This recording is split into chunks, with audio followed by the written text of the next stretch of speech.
Hello everyone, it's the Proud Philosopher here, and I'm making this video on June 29th, 2023 to wish Yngwie Malmsteen, the king of shred guitar, a happy 60th birthday.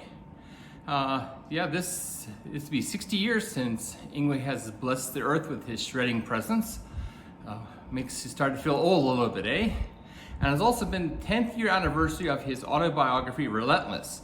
So I thought I'd take this opportunity to actually review his autobiography and give you my kind of thoughts on it and whatnot. Now, just to let you know, I am Yngwie Malmsteen fan, right? So if you expect me to really bad talk him a lot or make some donuts jokes, it's just not gonna happen in this video, right? But hopefully I can, even from a fan's point of view, give kind of an impartial take on his autobiography, Relentless. Now, the autobiography is, I think, a very interesting read, even if you're not a shred guitar fan. It's a good way to see how a very gifted musician approaches the craft and the way the world kind of treats this kind of genius-like talent that he had. Now, the book begins with Yngwie himself writing, talking about his name. I guess Yngwie is not a very common name even for Sweden, and he talks about how they made fun of his name in Spinal Tap, and he mentioned how he had a fan once that named their cat Yngwie Malmsteen, which is kind of cute. The second chapter is kind of interesting because it suddenly gets very political. He goes on about how he doesn't like the Swedish political system, that it encourages laziness and people aren't encouraged to be creative and stuff like that, and that he much prefers a more kind of right-wing type of government. It's kind of odd, I thought, that he, personally you expect kind of music talk here, but he goes on and about the Swedish government, how he doesn't like it. So, I don't know, so it might turn some people off, but it's not that long, but it's kind of interesting that's like the second chapter is really into the politics. He does kind of contradict himself a little bit though. He kind of goes and saying, yeah, of course we've got good health care and we have a great retirement plan, but it kills the soul kind of thing. So, right now he's, I guess, American living in Miami now, so he's kind of far removed from his Swedish upbringing, but he does recognize what effect it had on his life and career. Now, the good thing about Yngwie's Relentless is that it's not your typical, rock star type of autobiography. Meaning that they don't sit around talking about drugs and women and partying the whole time. Like some of these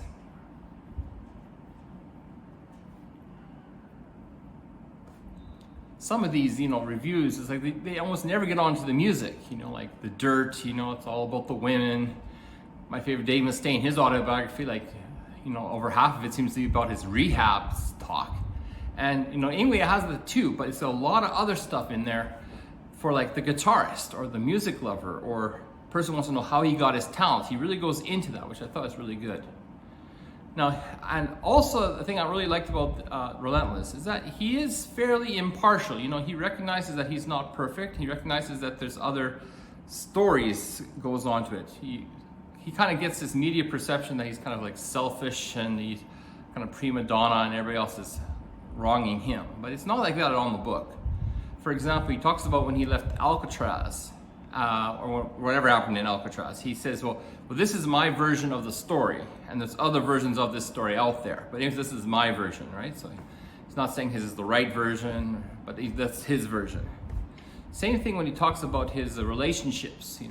Malmsteen's had been married 3 times, and one thing I liked about him, when he talks about his first and second wife, he doesn't mention their names. He just leaves it out of the book and only mentions names of his third wife when it comes up to it. So I think that was a very good thing for him to do. Even though he has very strong feelings about his first and second wife, he did not let it, take over the book, and he did not make this some kind of a attack piece against them, which I was very impressed with. Now, some things I think you might find really interesting about the Malmsteen book. Like I said, usually these things are all about the women and the drugs, but he's got some really good talk about first his gear, and then he's got to talk about his approach to music, and then his thoughts about the music industry. Then And third, he talks about the music industry, which I think a lot of people would really be into. For example, he talks how when he switched from DiMarzio to Seymour Duncan pickups and his quest to find the perfect single coil pickup for him, taking like a decade and a half. And it's really, for a person that's like into guitar gear, it's really great. He talks about his guitars, he talks about his amps, why he plays the Marshall amps, and so if you're really into the want to know the Yngwie sound and how he gets that sound, this is a really good read for that, because he spends a good deal of time on that in this book. Also, if you're kind of wondering how he got so good at guitar, and his approach is also really good in there. He really goes on how he approached the guitar. One thing he said, that he didn't really practice. He didn't sit around, playing,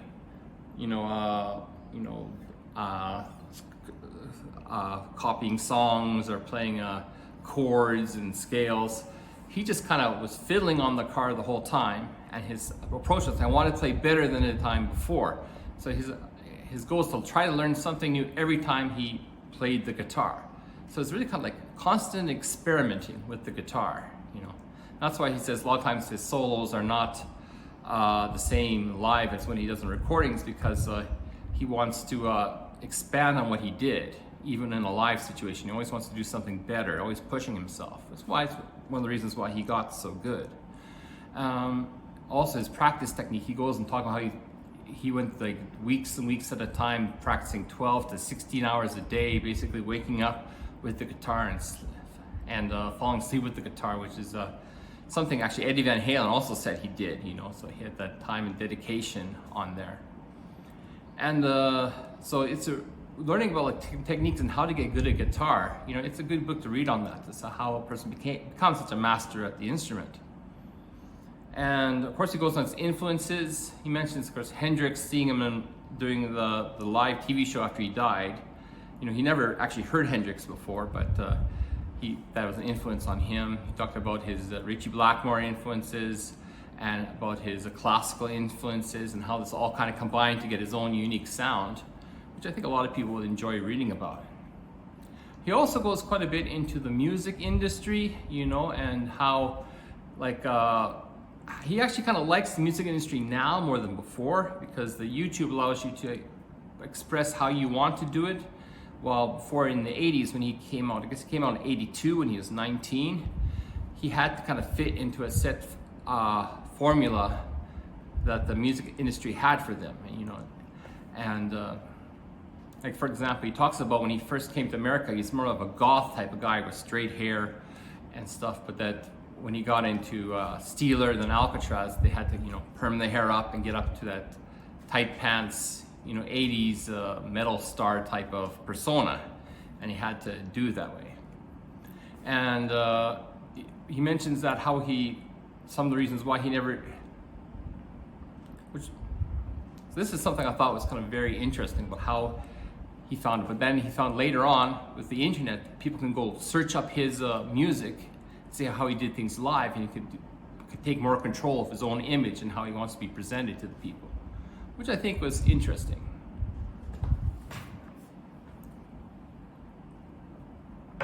Another thing goes into in this book is because a lot of people acknowledge that technically he might be the greatest of all time.